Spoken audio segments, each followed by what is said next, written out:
Seaman ka ba o asawa ka ba ng seaman at kailangan mag-undergo ng trainings o di kaya refresher course? Tapos wala ka ng budget? Abay, huwag mag-alala. Tutulungan kita kabaro kung paano.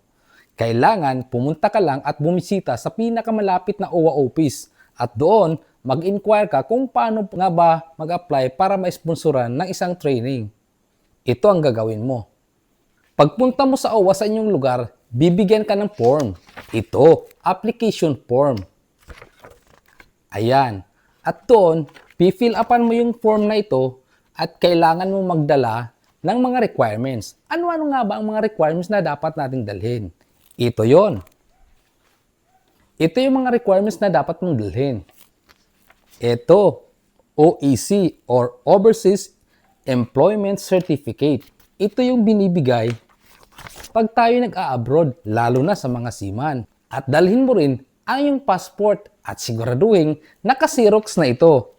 Xerox mo lang ang kailangan. Ito, unang page siyempre.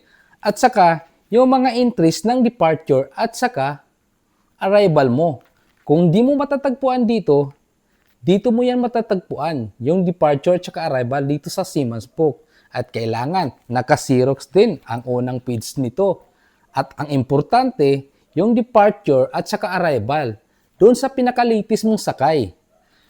Huwag kalimutan, passport, Seaman's Book, dapat nakaputokopy yan.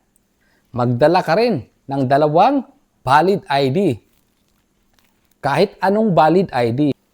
Eto pa, kailangan may dala ka rin ng 1x1 ID dahil ididikit ito sa application mo. O ano mga kamamord, natandaan mo ba yung mga requirements natin? Abay kung hindi, huwag mag-alala dahil sasabihin ko ulit sa'yo isa-isa nang malaman mo kung ano nga ba talaga ang mga requirements para maka-avail o makapag-sponsor tayo ng mga training libre yan para sa mga seaman. Isulat nyo na nang matandaan mo kung ano mga requirements kung paano natin may kukumply ito. Una, babasahin ko application form. Ito nanggagaling sa OWA. Pagpunta mo ng OWA, bibigyan ka nito. Application form po ito. At pipil upan nyo po ang dapat fill upan.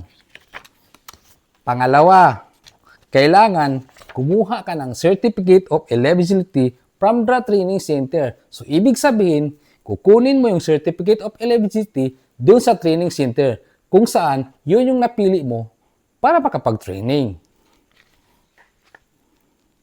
Pangatlo, photocopy ng passport o sinabi ko na Tapos, kailangan yung pinaka-latest na embarkation at disembarkation.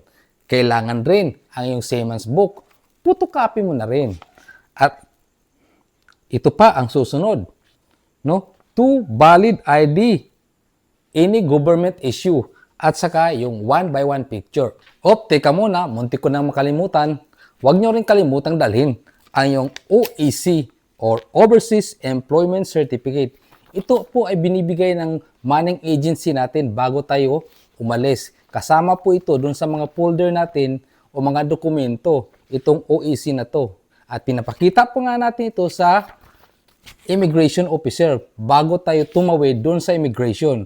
So kaya itago nyo yung mga Overseas Employment Certificate natin o OEC. Huwag nyong kalimutan, dadalhin din natin ito sa OWA. Mga kabaro at sa mga kabamords, nasundan nyo ba yung mga requirements natin? Sana naman nakuha nyo yung mga requirements at i-prepare ito bago tayo pumunta sa OWA. Teka muna, meron pa akong sasabihin. Alam nyo ba, nasa bawat 3 sakay nating mga seaman ay pwede tayong magpa-sponsor ng training sa OWA.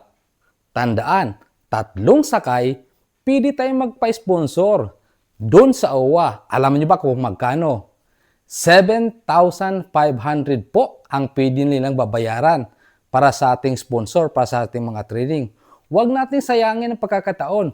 Maraming tipid, di ba? Siguradong matutuwa si Mrs. Nakakatipid na tayo at masaya pa ang pamilya. Maraming salamat mga kabaro. Kung nagustuhan mo yung video na to, paki-subscribe lang po sa YouTube channel natin at sa ating page sa Facebook. Maraming salamat. Keep safe